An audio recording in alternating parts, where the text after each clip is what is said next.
మన జీవితాలలో కొన్ని ఆశించినవి ఆలస్యాలు అవుతూ ఉన్నప్పుడు ఆ ఆలస్యాల్ని ఎదుర్కొనే క్రమాన్నే ఎదుర్కొనుటనే వేచి చూచుట అని అంటాం. ఆలస్యాలను ఎదుర్కొనే స్థితిని వేచి ఉండుట, వేచి చూచుట అని అంటాం. మన జీవితాల్లో ఏదో ఒక సమయంలో ఎప్పుడో ఒక సందర్భాల్లో మనం తప్పకుండా వేచి చూచే అనుభవాలు మనకు ఉంటూనే ఉంటాయి. అయితే ఆలస్యం ఆశీర్వాదం కోసమేనా అనే ఆలోచనతో నేను మీ ముందు నిలవబడ్డాను. దేవుని యొక్క ఆలస్యాలు మనకు ఆశీర్వాదం కోసమేనా అన్నప్పుడు ఆలస్యాలలో లేకపోతే ఏదైతే మనం ఆశిస్తున్నామో, ఏ ఆశీర్వాదం కోసం కనిపెడుతున్నామో ఆ ఆశీర్వాదాలు ఆలస్యం అవుతూ ఉన్నప్పుడు మన వైఖరులు ఎలా ఉంటున్నాయి అనే విషయాన్ని ఒకసారి మనం పరిశీలన చేసుకుందాం. బైబిల్లో కొన్ని సందర్భాలను మనం ధ్యానం చేయబోతున్నాం.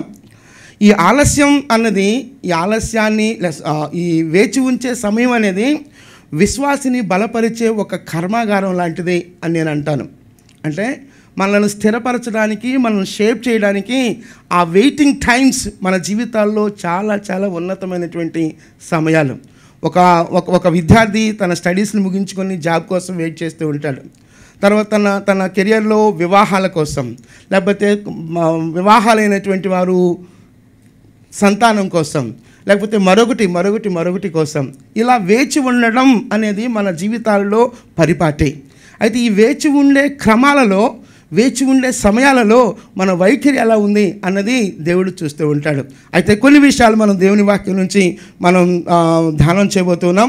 నిర్గమకాండం 32వ అధ్యాయం 1వ వచనాన్ని మనం గమనించినట్లయితే, నిర్గమకాండం 32వ అధ్యాయం 1వ వచనం. ఇశ్రాయేలీలు మోషే కొండల దిగకుండా తడవు చేయుట ప్రజలు చూచినప్పుడు ఆ ప్రజలు అహరోను వద్దకు కూడి వచ్చి, లెమ్ము, మా ముందర నడుచుటకు ఒక దేవతను మా కొరకు చేయము. ఐగుప్తులో నుండి మమ్మల్ని రప్పించిన ఆ మోషే అనువాడు ఏమాయనో మాకు తెలియదని అతనితో చెప్పిరి. సీనాయి పర్వతం మీదకు మోషే దేవుని ముఖాముఖిగా దర్శించి 10 ఆజ్ఞల పలకలను తీసుకొని వస్తున్నటువంటి సందర్భంలో సీనాయి పర్వతం మీద మోషే తడవు చేశాడు, లేకపోతే కొంత ఆలస్యమైంది రావడం. వీరు ఆలస్యంగా భావిస్తున్నారు. ఆ వచ్చే క్రమంలో ఇశ్రాయేలులు క్రింద ఉన్నారు, మోషే కొండ మీద ఉన్నాడు. ఈ వెయిటింగ్ టైంని, ఈ వేచి ఉండే సమయంలో వేచి ఉండక వీరంతా ఇశ్రాయేల్ అంతా కూడి వచ్చి అహరోను దగ్గరికి వచ్చి అంటున్నారు. ఆ మాట చాలా నాకు ఆశ్చర్యాన్ని కల్పించింది. ఆ మోషే అనువాడు ఏమాయనో మాకు తెలియదనిరి. ఏ మోషే? ఇంతవరకు బుధాల మీద వారి బాధ్యతను, భారాన్ని భరించినటువంటి మోషే, ఇంతవరకు దేవుని ఆలోచన మేరకు వారిని నడిపించినటువంటి మోషే. ఆ మోషే ఏమాయనో మాకు తెలియదు అని అతనితో చెప్పారు. కాబట్టి మోషే రావడం ఆలస్యం అవుతుంది.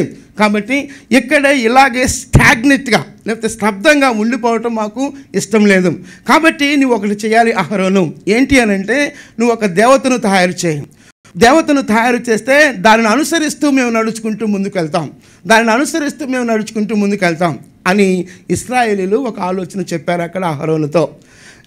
ఆ తర్వాత జరిగిన సంఘటనల గురించి నేను మాట్లాడడం లేదు, కానీ మోషే రాక ఆలస్యమైనప్పుడు ఆ ఆలస్యంలో ఇశ్రాయేలీల వైఖరి గురించి నేను మాట్లాడుతున్నాను. అంతవరకు చాలా భారభరితమైనటువంటి నాయకత్వం కలిగినటువంటి వ్యక్తి, అనేక సమస్యల్లో క్రీస్తు దేవుని దగ్గర ప్రార్థన చేసి ఆ సమస్యకు పరిష్కారాలు కనుగొన్న వ్యక్తి. ఆ మోషే అని వాడు ఏమాయనో మాకు తెలియదు. మన జీవితాల్లో వెయిటింగ్ టైమ్స్, వేచి ఉండే సమయాలు చాలా చాలా ఉన్నతమైన సమయాలు. ఆ సమయాలను దేవుడు వాడుకొని ఆ సమయాలను దేవుడు వాడుకొని ఆశీర్వాదకరంగా మలిచే సమయాలు ఆ సమయాలు. అయితే ఇక్కడ ఇశ్రాయేలీలు మోషే కొరకు వేచి ఉండలేనటువంటి వైఖరి మనకు కనిపిస్తూ ఉంది. ఆ తరువాత మరొక సందర్భాన్ని నేను జ్ఞాపకం చేస్తూ ఉన్నాను. సమూయేలు మొదటి గ్రంథం 13వ అధ్యాయం 11వ వచనం. ఇక్కడ మనం గమనిస్తే సమూయేలు వచ్చి బలులు అర్పించాలి. ప్రవక్త అయినటువంటి సమయాలు వచ్చి బలులు అర్పించాలి. ఆ బలు అర్పించిన తరువాత వారు యుద్ధానికి వెళ్ళాలి. ఫిలిస్తీన్లు వస్తూ ఉన్నారు. సమయాలు ఒక టైం స్పాన్ ఇచ్చాడు.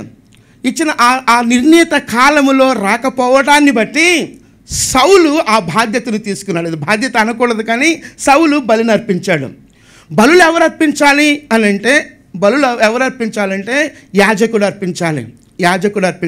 ఇప్పుడు సమూయేలు వచ్చేంత వరకు వేచి ఉండక ముందుగానే సౌలు బలి అర్పించినట్లుగా మనం చూస్తున్నాం.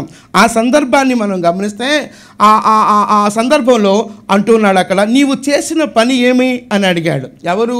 సమూయేలు సౌలును అడుగుతున్నాడు. సౌలు అంటూ ఉన్నాడు, అందుకు సౌలు, జనులు నా యొద్ద నుండి చెదరిపోవుటయు, నిర్ణయకాలమున నీవు రాకపోవుటయు, ఫిలిస్తీన్లు మిక్మషులో కూడియుండుటయు నేను చూచి, నిర్ణయకాలంలో నీవు రావలసిన సమయంలో నీవు రాలేదు. ఫిలిస్తీన్లు వస్తూ ఉన్నారు, జనులు చెదరిపోతున్నారు, చాలా ఆందోళనగా ఉంది. ఈ ఆందోళనలో నేను ఇక వెయిట్ చేయలేను, నీ కోసం నేను వెయిట్ చేయలేను. అలాంటి పరిస్థితుల్లో అంటున్నాడు 12వ వచనంలో, నా అంతట నేను సాహసించి ఈ పని చేశాను అన్నాడు. నా అంతట నేను సాహసించి ఈ పని చేశాను అంటున్నాడు. అంటే తెలుసు అలా చేయకూడదని తెలిసి కూడా సాహసించి పని చేశాను అంటున్నాడు. సౌలు సమూయేలు కొరకు కనిపెట్టలేనటువంటి వైఖరి అక్కడ కనిపిస్తూ ఉంది.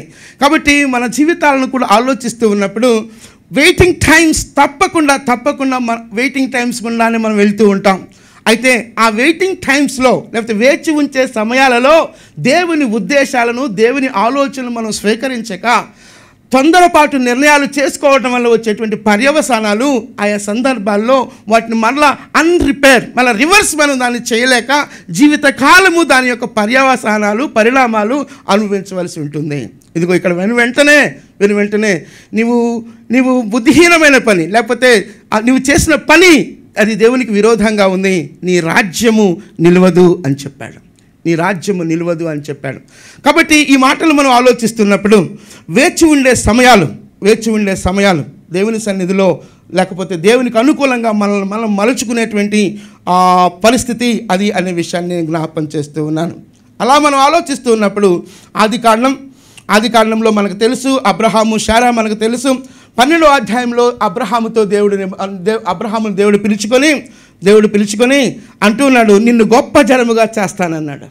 15వ అధ్యాయంకి వచ్చేసరికి అంటున్నాడు, నీ బహుమానం అత్యధికమగును అని దేవుడు చెప్తున్నప్పుడు అబ్రాము ఏమన్నాడంటే, నువ్వు ఏమిచ్చినా నాకు ఉపయోగం ఏంటి, నాకు ఎన్నిచ్చినా ఉపయోగం ఏంటి, నాకు వారసుడు లేడు, నాకు సంతానం లేదు, ఈ ఎలియాజరే నాకు వారసుడు అవుతాడు కదా అని ఒక అసహనాన్ని, ఒక నిరాశను వెలుగుచ్చుతున్నాడు అబ్రాము అక్కడ.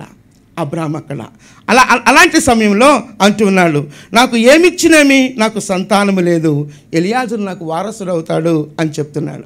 ఆ సమయంలో మళ్ళా దేవుడు కలుగు చేసుకుని అంటున్నాడు 15వ అధ్యాయం 4వ వచనంలో, లేదు, నీ గర్భవాసమున పుట్టబోచున్నవాడు నీకు వారసుడగును, నీ గర్భవాసమున పుట్టేవాడే నీకు వారసుడవుతాడు, ఎలియాజరు కాదు అని చెప్తున్నాడు. చాలా దృఢపరుస్తూ ఉన్నాడు అక్కడ.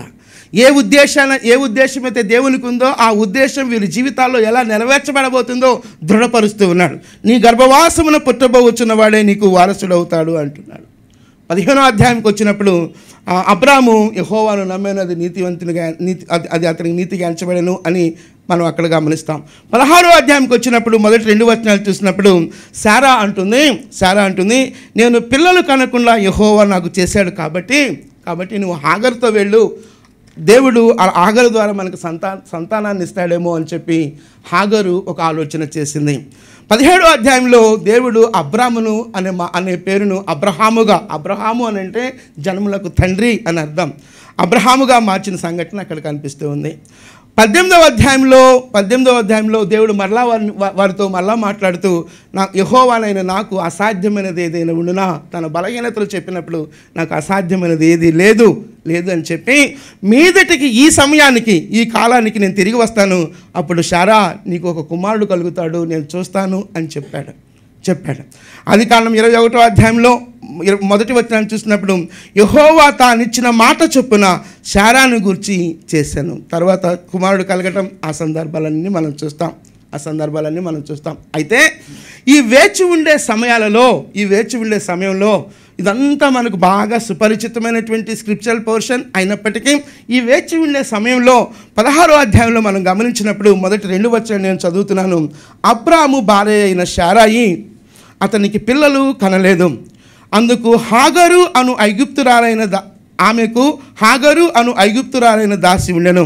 కాగా శారాయి, ఇదిగో నేను పిల్లలు కనకుండా యెహోవా చేసి ఉన్నాడు, నీవు దయచేసి నా దాసితో పొమ్ము, ఒకవేళ ఆమె వలన నాకు సంతానము కలగవచ్చునని అబ్రాముతో చెప్పెను. అబ్రాము శారాయి మాట వినెను.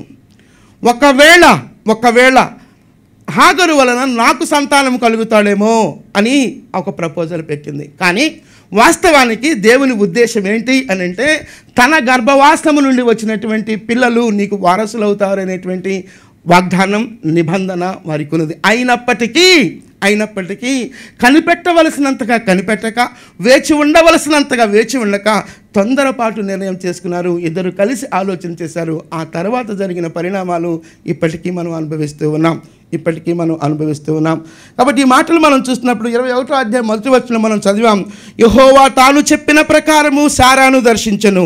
యెహోవా తానిచ్చిన మాట చొప్పున శారాయిని గూర్చి చేసెను. తాను చెప్పిన మాట ప్రకారము దేవుడు శారాయిని దర్శించి చెప్పిన మాట మీదటికి మళ్ళా నేను వస్తాను, ఆ టైంలో నీకు ఒక కుమారుడు కలుగుతాడు అనేటువంటి వాగ్దానాన్ని నెరవేర్చుకున్నాడు. కాబట్టి ఇక్కడ మనం గమనించినప్పుడు దేవుని వాగ్దానం ఏమైతే ఉందో ఆ వాగ్దాన నెరవేర్పు కొరకు వారు సిద్ధం చేసుకొని నెరవేర్పు కొరకు కనిపెట్టుకొనవలసినటువంటి వారు దేవుని వాగ్దానం కొరకు కనిపెట్టుకోలేనటువంటి స్థితి కనిపిస్తూ ఉంది. నేను అంటాను మన జీవితాలలో కూడా ఆలస్యాలు ఉంటాయి. దేనికోసం మనం ఎదురు చూస్తుంటామో, లేదా ఏదైతే ఏ ఆశీర్వాదం మనకు కావాలో ఆశీర్వాద నెరవేర్పు కొరకు ఆయా సందర్భాల్లో ఆలస్యాలు ఉంటాయి. ఆలస్యాలను ఏ విధంగా ఎదుర్కొంటున్నాం, ఏ విధంగా వేచి ఉంటున్నాం అనేది మన జీవితాల్లో ఎప్పటికప్పుడు దేవునికి అనుకూలంగా ఆ వేచి ఉండే సమయాలను మనం అనుకూలంగా మలుచుకోవాలి. ఒక్కో సందర్భంలో నాకు అనిపిస్తూ ఉంటుంది, ఈ ఆలస్యాల గురించి ఆలోచించినప్పుడు, మీరు హడావుడిగా ట్రైన్ టికెట్ తీసుకున్నారు, స్టేషన్కి వెళ్ళిపోయారు. 1 గంట లేకపోతే 2 గంటలు లేట్ అయింది ట్రైన్. ఆ ట్రైన్ కోసం వేచి ఉంచారు. ట్రైన్ వచ్చిన తర్వాత ట్రైన్లో కూర్చున్న తర్వాత అది అంతటికీ బయలుదేరలేదు. ట్రైన్ ఎక్కకముందు మీ ఆలోచన విధానానికి, ట్రైన్ ఎక్కి కూర్చున్న తర్వాత మీ ఆలోచన విధానానికి చాలా వ్యత్యాసం ఉంటుంది. ట్రైన్ ఎక్కినా కూడా కదలనప్పుడు మరొకలాగా ఉంటుంది. ట్రైన్ కదులుతూ ఉంది, చాలా స్లోగా కదులుతుంది అనుకో, అప్పుడు మరొకలాగా ఉంటుంది. కదిలి కొందరు ఆగిపోయింది అనుకో, స్ట్రక్ అయిపోయింది అనుకో, లేదా ఆగిపోయింది అనుకో, అప్పుడు మరొకలా ఉంటుంది. ఏదేమైనా ఇవన్నీ కూడా వెయిటింగ్ టైమ్స్. మన జీవిత మజిలీలలో కూడా ఆగవలసిన పరిస్థితులు ఉంటాయి, లేకపోతే స్లోగా వెళ్ళే పరిస్థితులు ఉంటాయి. ఒక సందర్భంలో ముందుకు వెనుకకు వెళ్ళలేక స్ట్రక్ అయిన పరిస్థితులు ఉంటాయి. ఆ ప్రతి పరిస్థితిలో వేచి ఉండవలసినటువంటి అనుభవాలు మనం నేర్చుకోవాలి. ఈ విషయాలన్నింటినీ మనం చూస్తున్నప్పుడు మార్కు సువార్త 5వ అధ్యాయంలో, మార్కు సువార్త 5వ అధ్యాయం 21 నుంచి 43వ వచనం వరకు మనం చూస్తే, ఇప్పుడు ఆ పోర్షన్ అంతా మనం చదవంగానే అవసరాన్ని బట్టి కొన్ని మాటలు నేను చెప్తాను. ఇక్కడ సమాజ మందిరపు అధికారి యాయీరు, ఈ యాయీరు యేసుక్రీస్తు ప్రభువారి దగ్గరికి వచ్చి పాదాల మీద పడి, నా కుమార్తె చావ సిద్ధముగా ఉన్నది, నీ వచ్చి నా కుమార్తె మీద చేతులుంచి తనను స్వస్థపరచు అని వేడుకున్నాడు వచ్చి. అది మనం గమనిస్తే 21వ వచనం, యాజీరు యేసు పాదాల మీద పడి, నా చిన్న కుమార్తె చావ సిద్ధమై ఉన్నది, అది బ్రతుకున్నట్లు వచ్చి దాని మీద చేతులుంచవలెను అని వేడుకున్నాడు. ఆ వేడుకోలుకు, ఆ ప్రార్థనకు యేసుక్రీస్తు ప్రభువారు బయలుదేరి వస్తున్నటువంటి టైంలో మనకందరికీ తెలుసు, 12 సంవత్సరాల నుంచి రక్తస్రావం కలిగినటువంటి స్త్రీ యేసుక్రీస్తు ప్రభువారికి తారసపడిందంటే వెనుక నుండి వచ్చి ముట్టింది, స్వస్థపరచబడింది. ఆ స్వస్థపరచబడినటువంటి సంఘటన, ఆ స్వస్థపరచబడినటువంటి సందర్భంలో సంభాషణ బట్టి అక్కడ చాలా కాలయాపన జరిగింది, చాలా కాలయాపన జరిగింది. ఒకసారి ఊహించండి, ఒకసారి ఆలోచించండి. యేసుక్రీస్తు ప్రభువారు వస్తూ ఉన్నారు, యాయిరు తీసుకొని వస్తూ ఉన్నాడు, జనసమూహము, శిష్యులు ఉన్నారు. ఈ రక్తస్రావము కలిగినటువంటి స్త్రీ ముట్టింది, స్వస్థపడింది, సంభాషణ జరిగింది, కాలయాపన జరిగింది. ఈ కాలయాపన జరుగుతున్నటువంటి సందర్భంలో యాయిరు యొక్క మానసిక స్థితి ఎలా ఉంటుంది అని అంటే, ఉన్న ఫలంగా వెళ్ళి యేసుక్రీస్తు ప్రభువుని తీసుకొని రావాలి అనేటువంటి యాయిరు ఉద్దేశం అయితే, ఇప్పుడు కాలయాపన జరుగుతూ ఉంది, టైం వేస్ట్ అవుతుంది. ఈ టైం వేస్ట్ అయ్యే క్రమంలో యాయిరు చాలా ఆందోళనకు గురవుతూ ఉన్నాడు, చాలా అసహనానికి గురవుతూ ఉండాలి. కానీ ఆ సందర్భంలో మనం గమనిస్తున్నప్పుడు ఆ సంభాషణ జరుగుతూ ఉండగా యాయిరు ఇంటి దగ్గర నుంచి కొంతమంది వచ్చి సమాచారం తీసుకొని వచ్చారు. ఏంటి అని అంటే, నీ కుమార్తె చనిపోయిందని చెప్పగానే యాయిరు యొక్క మానసిక స్థితి ఎలా ఉంటుంది? ఇప్పుడే ఈ రక్తస్రావం కలిగిన స్త్రీ రావాలా? వచ్చింది అనుకో, ఆ పరిస్థితి ఏదో ప్రభావం ఏదో వెడలిపోయింది, పోనీ మరి నా కుమార్తె దగ్గర రావచ్చు కదా, లేకపోతే శిష్యులు కూడా కొంచెం తొందర పెట్టచ్చు కదా, రకరకాల ఆలోచనలతో యాయిరు ఉండి ఉండొచ్చు. ఇదంతా వింటూ ఉన్నాడు. కుమార్తె చనిపోయిందని చెప్పిన మాట వింటూ ఉన్నాడు. యేసుక్రీస్తు ప్రభువారు అతనితో అంటున్నాడు, అతడింకను 35వ వచనం నేను చదువుతున్నాను. అతడింకను మాటలాడుచుండగా సమాజ మందిరపు అధికారి ఇంటి నుండి కొందరు వచ్చి, నీ కుమార్తె చనిపోయినది, నీవిక బోధకునికి ఎందుకు శ్రమ పెట్టెదువు అన్నారు. నీ కుమార్తె చనిపోయింది, ఇక నువ్వు బోధకుని ఎందుకు శ్రమ పడుతున్నావు? ఉపయోగం లేదు. ఇక నువ్వు సెలవిస్తే ఇక ఆ సమాధి కార్యక్రమాలు ఏంటో మేము చూస్తాం, లేకపోతే ఎవరెవరికి కబుర్లు పెట్టాలో పంపించేస్తాం అన్నట్లుగా చెప్తున్నప్పుడు అది విన్నటువంటి క్రీస్తు ప్రభువారు అంటూ ఉన్నారు, వారు చెప్పిన మాట లక్ష్య పెట్టక భయపడకుము, నమ్మిక మాత్రం ఉంచుమని సమాజ మందిరపు అధికారితో క్రీస్తు ప్రభువారు చెప్పారు. వారు చెప్పిన మాట లక్ష్య పెట్టొద్దు. దేన్ని లక్ష్య పెట్టొద్దు అంటున్నారు? నీ కుమార్తె చనిపోయిందనే విషయాన్ని లక్ష్య పెట్టొద్దు అంటున్నాడు. అది సాధ్యమేనా? తనకు తెలుసు చావ సిద్ధముగా ఉన్నది కాబట్టి క్రీస్తు ప్రభువారి దగ్గరికి వచ్చారు. వచ్చిన తర్వాత కాలయాపన జరిగింది. ఆ కాలయాపన జరిగే సమయంలో యాయిరు ఇంటి దగ్గర నుంచి వచ్చారు, కుమార్తె చనిపోయిందన్నారు. కుమార్తె చనిపోయిందనే విషయాన్ని లక్ష్య పెట్టొద్దు అంటున్నాడు ఇప్పుడు క్రీస్తు ప్రభువారు. సాధ్యమేనా? కానీ అంటున్నారు క్రీస్తు ప్రభువారు, లక్ష్య పెట్టొద్దు అని చెప్పిన తర్వాత అంటున్నాడు అక్కడ, భయపడకము, నమ్మిక మాత్రం ఉంచు. చనిపోయింది, నమ్మిక మాత్రం ఉంచు, భయపడొద్దు. ఎస్. కాబట్టి ఈ మాటలు మనం ఆలోచిస్తున్నప్పుడు క్రీస్తు ప్రభువారు నెమ్మదిగా ఇంటికి వెళ్ళారు. ఆ కుమార్తె మీద చేయి ఉంచారు. తల్లి తాకుమి అనగానే ఆ చిన్నది లేచి కూర్చుంది. ఆ సంఘటన అంతా మనకు తెలుసు. జాగ్రత్తగా గమనించాలి. ఆయా సందర్భాల్లో ఆలస్యాలు దేవునికి మహిమ కొరకే. మన జీవితాల్లో ఎదురయ్యే ఆలస్యాలు కూడా, మన జీవితాల్లో వచ్చే ఆలస్యాలు కూడా దేవునికి మహిమకరంగా మార్చుకునే దేవుడు. మనకు తెలుసు, లాజరు రోగి అయి ఉన్నాడు అని చెప్పి వారి సిస్టర్స్ క్రీస్తు ప్రభువారు కబురు పెట్టారు. క్రీస్తు ప్రభువారు రాలేదు, లేట్ అయిపోయింది. అప్పటికే చనిపోయిన తర్వాత సమాధిలో పెట్టిన తర్వాత యేసుక్రీస్తు ప్రభువారు వచ్చారు. అయ్యో ఇప్పటికి 4 దినాలైంది, కంపు కొడుతుంది అన్నప్పుడు, కష్టం అన్నప్పుడు, నమ్ముట నీ వలనైతే నమ్మువానికి నమ్మిక మాత్రం ఉంచు. నీవు నమ్మిన ఎడల దేవుని మహిమను చూస్తావు అని చెప్పాడు. అక్కడ ఆ తర్వాత జరిగిన సంఘటన మనం చూస్తే, ఆ ముందు వచనాల్లో అంటున్నాడు, అది మరణము కొరకు వచ్చింది కాదు, దేవుని మహిమ కొరకు వచ్చింది అని చెప్తున్నాడు. మన జీవితాల్లో వచ్చే ఆటంకాలు, మన జీవితాల్లో ఎదురయ్యే కొన్ని అననుకూలతలు మనల్ని బాధించటం కోసం కాదు, కానీ వాటి ద్వారా దేవుడు మహిమ తెచ్చుకునే విధంగా వాటిని వాడుకునే దేవుడు మన దేవుడు. నా కుమార్తె చావ సిద్ధముగా ఉన్నదని యాయిరు వచ్చినప్పుడు, ఆ పరిస్థితులు వస్తూ ఉన్నప్పుడు చనిపోయింది, టైం అయిపోయింది. మనం అనుకుంటూ ఉంటాం టైం అయిపోయింది అనుకుంటాం, కానీ నువ్వు ఎప్పుడైతే టైం అయిపోయింది అనుకుంటావో దేవుడు అప్పుడే నీ టైంని స్టార్ట్ చేస్తాడు. భయపడవద్దు, వారు చెప్పిన మాటకు నీవు లక్ష్య పెట్టవద్దు, నమ్మిక మాత్రం ఉంచు. అందరూ అనుకుంటున్నారు అక్కడ ఆవిడ చనిపోయింది, ఆమె టైం అయిపోయింది అని.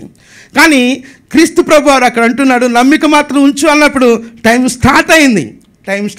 ఆ సందర్భాల్లో మన జీవితాల్లో కూడా ఇక్కడ నా జీవితంలో ఈ ఆశీర్వాదం రాదు అని చెప్పి ప్రార్థన చేసి దాన్ని ప్రక్కన పెట్టేసి ఉండొచ్చు. కానీ నీవు మర్చిపోయినా దేవుడు మర్చిపోడు. అది నిజంగా నీకు ఆశీర్వాదం అయితే ఆ ఆశీర్వాదాన్ని తప్పకుండా ఇచ్చే దేవుడు మన దేవుడు. కాబట్టి ఈ మాటలు మనం చూస్తున్నప్పుడు, ఈ మాటలు మనం గమనిస్తూ ఉన్నప్పుడు, నమ్మిన ఎడల నీవు దేవుని మహిమను చూస్తావు అని చెప్పి వారితో చెప్పినట్లుగా మనం చూస్తాం. ఆలస్యాలు దేవుని మహిమ కొరకే. మన జీవితాల్లో మన టైం, మన క్లాక్ ఒకటి, దేవుని క్లాక్ ఒకటి. మన క్యాలెండర్ వేరు, దేవుని క్యాలెండర్ వేరు. మన క్యాలెండర్లో దేవుని తీసుకొని వచ్చి పనులు జరిగించాలని మనం అనుకుంటూ ఉంటాం. కాదు, నీ క్యాలెండర్ని బట్టి నేను చేయను, నా క్యాలెండర్ని బట్టి నేను చేస్తాను. నా క్యాలెండర్ని బట్టి నా టైంలో చేస్తే అది నీకు ఆశీర్వాదం. దేవుని సమయం కొరకు మనం కనిపెట్టాలి. దేవుని సమయాల గురించి ఆలోచించినప్పుడు ప్రసంగి గ్రంథం 3వ అధ్యాయం 11వ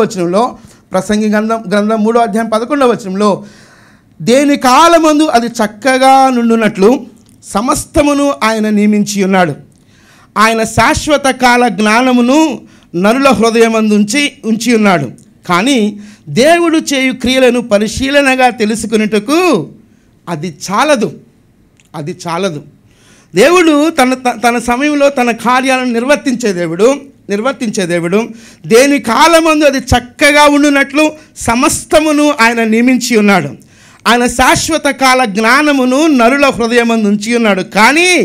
కానీ దేవుడు చేయు క్రియలను పరిశీలనగా తెలుసుకునేటకు అది చాలదు. మన జ్ఞానం చాలదు. దేవుని క్రియలను పరిశీలనగా తెలుసుకోవాలంటే నా జ్ఞానం చాలదు. దేవుని ఆలోచన వేరు, దేవుని క్యాలెండర్ వేరు. దేవుని క్యాలెండర్లోనికి, దేవుని టైంలోనికి మనం వెళితే అది మనకు ఆశీర్వాదం. అదే చెప్తున్నాడు యెషయా గ్రంథం 55వ అధ్యాయం 8-9 వచనాలు చూసినప్పుడు, యెషయా గ్రంథం 55వ అధ్యాయం 8 మరియు 9 వచనాలు మనం గమనించినప్పుడు, నా తలంపులు మీ తలంపులు వంటివి కావు, మీ త్రోవలు నా త్రోవలు వంటివి కావు. ఇదే యెహోవా వాక్కు. ఆకాశములు భూమిపైన ఎంత ఎత్తుగా ఉన్నదో మీ మార్గముల కంటే నా మార్గములు, మీ తలంపుల కంటే నా తలంపులు అంత ఎత్తుగా ఉన్నాయి. నీ టైం వేరు, నా టైం వేరు. నీ తలంపులు వేరు, నా తలంపులు వేరు. నీ క్యాలెండర్ వేరు, నా క్యాలెండర్ వేరు. మీరు నా క్యాలెండర్ని అనుసరించి చేస్తే ఉన్నతమైనటువంటి ఆలోచనలు, ఉన్నతమైన తలంపులు కలిగి ఉన్నాను నేను ఈ పట్ల అని చెప్తున్నాడు దేవుడు. కాబట్టి జాగ్రత్తగా ఈ మాటలు మనం ఆలోచిస్తే వెయిటింగ్ టైమ్స్ మనకుంటాయి, వేచి ఉండే సమయాలు ఉంటాయి. ఆ సందర్భాల్లో వేచి చూసిన తర్వాత ఫలితాలు సరిగా రానప్పుడు చాలా నిరాశ నిస్పృహకు గురవుతూ ఉంటాం. కొన్ని సందర్భాల్లో మనం అక్కడే ఉంటాం. స్టూడెంట్స్గా గమనిస్తే మన తర్వాత ఉన్న వాళ్ళు ముందుకు వెళ్ళిపోతూ ఉంటారు. కానీ వారు ముందుకు వెళ్ళిపోయినా నువ్వు దేవుని చిత్తంలో ఉంటే నీ టైంని సేవ్ చేసే దేవుడు నీ దేవుడు. ఏదైతే నష్టపోయావో అనుకుంటావో ఆ నష్టాన్ని మరలా తిరిగిచ్చే దేవుడు మన దేవుడు. కాబట్టి అంటూ ఉన్నాడు, నా తలంపులు మీ తలంపులు వంటివి కావు, మీ త్రోవలు నా త్రోవలు వంటివి కావు. ఇదే యెహోవా వాక్కు. యెషయా గ్రంథం 30వ అధ్యాయం 18వ వచనం చూసినప్పుడు, మీ యందు దయ చూపవలనని యెహోవా ఆలస్యము చేయుచున్నాడు, మిమ్మల్ని కరుణింపవలనని ఆయన నిలబడి ఉన్నాడు. ఈ మాట నన్ను చాలా ఆకట్టుకుంది. మిమ్మల్ని కరుణింపవలనని ఆయన నిలవబడి ఉన్నాడు. మన కోసం వెయిట్ చేస్తున్న దేవుడు ఆయన. అఫ్కోర్స్ ఇక్కడ కొంత జడ్జిమెంట్ గురించి మాట్లాడిన మాటలు అయినప్పటికీ మిమ్మల్ని కరుణింపవలనని ఆయన నిలవబడి ఉన్నాడు. మనం హోటల్కి వెళ్ళినప్పుడు, హోటల్లో ఆర్డర్ చేసినప్పుడు ఆర్డర్ తీసుకోవడానికి వస్తారు. ఏమంటారు ఆయన్ని? వెయిటర్ అంటారు. అంటే నేను దేవుని అలా పోలుస్తున్నానని కాదు, కానీ నా కోసం ఆయన వెయిట్ చేస్తున్నాడు. ఎందుకు వెయిట్ చేస్తున్నాడు అని అంటే నిన్ను నన్ను ఆశీర్వదించడం కోసం వెయిట్ చేస్తున్నాడు. ఆయా సందర్భాల్లో ఆయన వెయిట్ చేసే దానిని పట్టించుకోనకుండా మనం తొందరగా నిర్ణయాలు చేసుకున్నప్పుడు అది మనకు ఆశీర్వాదం కాదు అంటున్నాడు అక్కడ. మీ అందు దయ చూపవలనని యెహోవా ఆలస్యము చేయుచున్నాడు, మిమ్మల్ని కరుణింపవలనని ఆయన నిలవబడి ఉన్నాడు. జాగ్రత్తగా ఆ మాటలు మనం అర్థం చేసుకోవాలి. ఆయన నిమిత్తం కనిపెట్టుకుని వారందరూ ధన్యులు. అదే వచనంలో ముందు మనం గమనిస్తే ఆయన నిమిత్తము కనిపెట్టుకుని వారందరూ ధన్యులు. కనిపెట్టుకొనడం నేర్చుకోవాలి. అదే చెప్పాను కదా, ఆలస్యాలను ఎదుర్కొనేటువంటి స్థితినే వేచి ఉండే స్థితి అని చెప్పాను. ఆ వేచి ఉండే స్థితిలో కనిపెట్టుకొనగలిగితే, అలా కనిపెట్టుకొనడం అనేది ధన్యత అని అంటున్నాను. ఆయన నిమిత్తము కనిపెట్టుకుని వారందరూ ధన్యులు. చెప్దామా మాట? అందరం చెప్దామా? ఆయన నిమిత్తము కనిపెట్టుకుని వారందరూ ధన్యులు. నిజంగా మనం కనిపెట్టుకొనగలిగితే నిజంగా మనం ధన్యులమే. చెప్పాను కదా, చాలా సందర్భాల్లో స్టూడెంట్స్గా లేకపోతే ఆలోచిస్తున్నప్పుడు నీవు అక్కడే ఉంటావు, నీ ఫ్రెండ్స్ అంతా ముందుకు ఎక్కడికో వెళ్ళిపోతూ ఉంటారు. నేను ఒక సాక్ష్యాన్ని చెప్పగలను. దేవుని సన్నిధిలో దేవుని మహిమార్థమై నా ఫ్రెండ్స్ నాకంటే ఉన్నతమైన స్థితిలో ఉన్నారు, నాకంటే ముందు వెళ్ళిపోయారు. కానీ నేను ఒక మాట మాత్రం తప్పకుండా చెప్పగలను, వారికి లేనటువంటి సాటిస్ఫాక్షన్ నాకుంది. ఎందుకు మాట చెప్పగలనంటే, వారు నాతో కాన్వర్జేషన్స్లో మాట్లాడుతున్నప్పుడు కొన్ని విషయాలు షేర్ చేసుకున్నప్పుడు ఒక సందర్భంలో నాకంటే ముందు వెళ్ళిపోయారు లేకపోతే అని కొంత అసహనంగా అనిపించేది. కానీ దేవునికి నేను అప్పగించుకున్న తర్వాత నాకు కొన్ని అన్యాయాలు జరిగినాయి నా జీవితంలో, ఆ కొన్ని పొజిషన్స్లో. కానీ నేను చెప్పగలను, ధైర్యంగా చెప్పగలను, దేవుని సన్నిధిలో నిలబడి నేను చెప్తున్నాను, వారికంటే నేను చాలా సంతృప్తిగా ఉన్నాను. అది ఎలా సాధ్యం అని అంటే, ఆయన కొరకు కనిపెట్టుకుంటూ ఆయనను ప్రేమిస్తే సాధ్యం. కొరింథీయులకు రాసిన పత్రిక మొదటి పత్రిక 8వ అధ్యాయం 3వ వచనం నేను చదువుతున్నాను. కొరింథీయులకు రాసిన పత్రిక మొదటి పత్రిక 8వ అధ్యాయం 3వ వచనం. ఒకడు దేవుని ప్రేమించిన యెడల అతడు దేవునికి ఎరుకైన వాడే.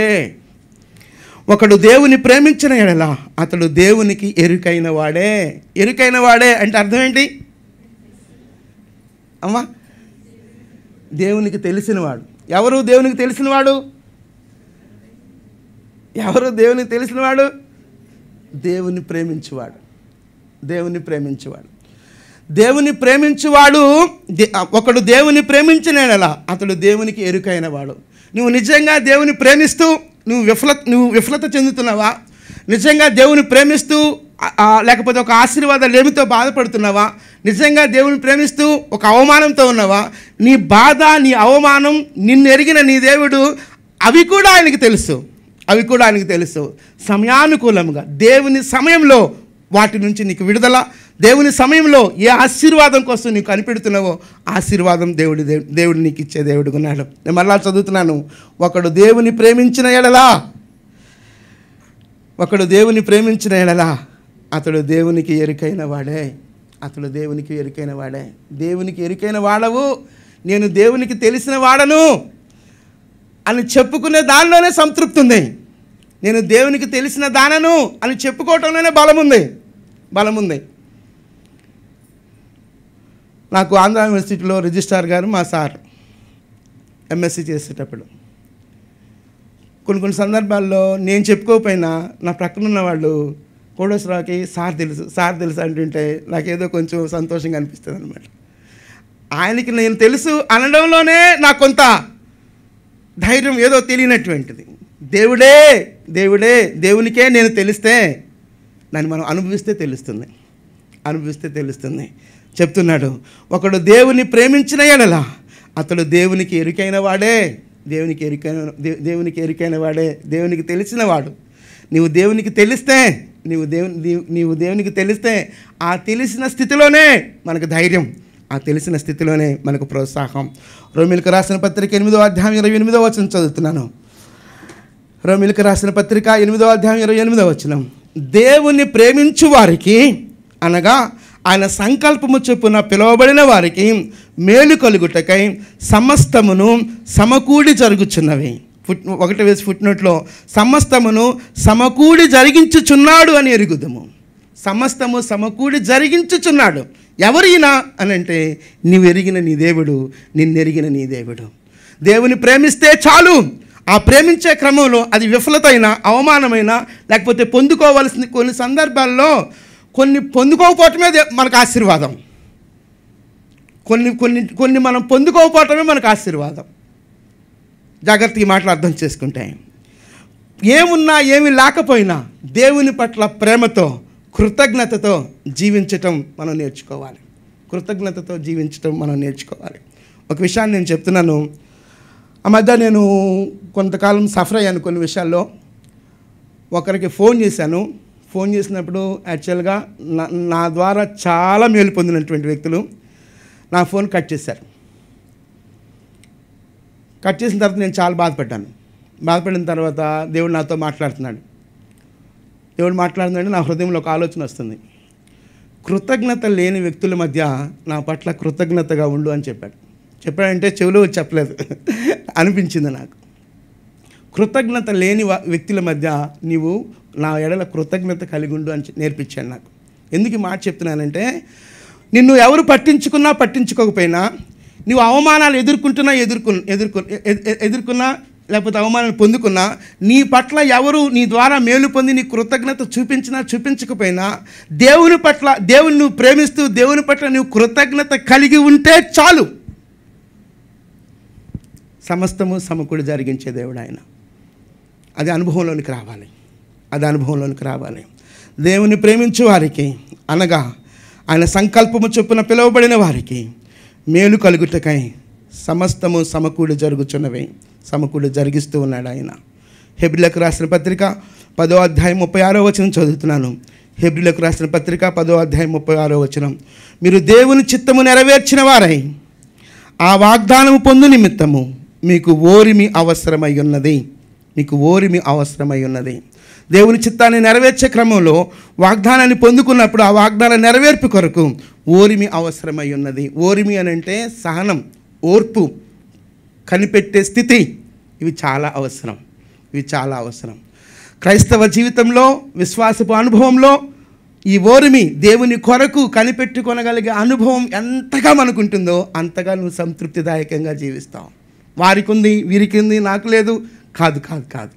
దేవుడు తన సమయంలో, మన సమయం వేరు, దేవుని సమయం వేరు. నీ తలంపులు వేరు, దేవుని తలంపులు వేరు. ఆయన సమయమందు ఆయన మన జీవితాల్లో కార్యాలు నెరవేర్చే విధంగా మనం వేచి ఉండగలిగితే అంతకంటే ధన్యకరమైనటువంటి అనుభవం మరొకటి ఉండదు. ఆయన నిమిత్తము కనిపెట్టుకుని వారందరూ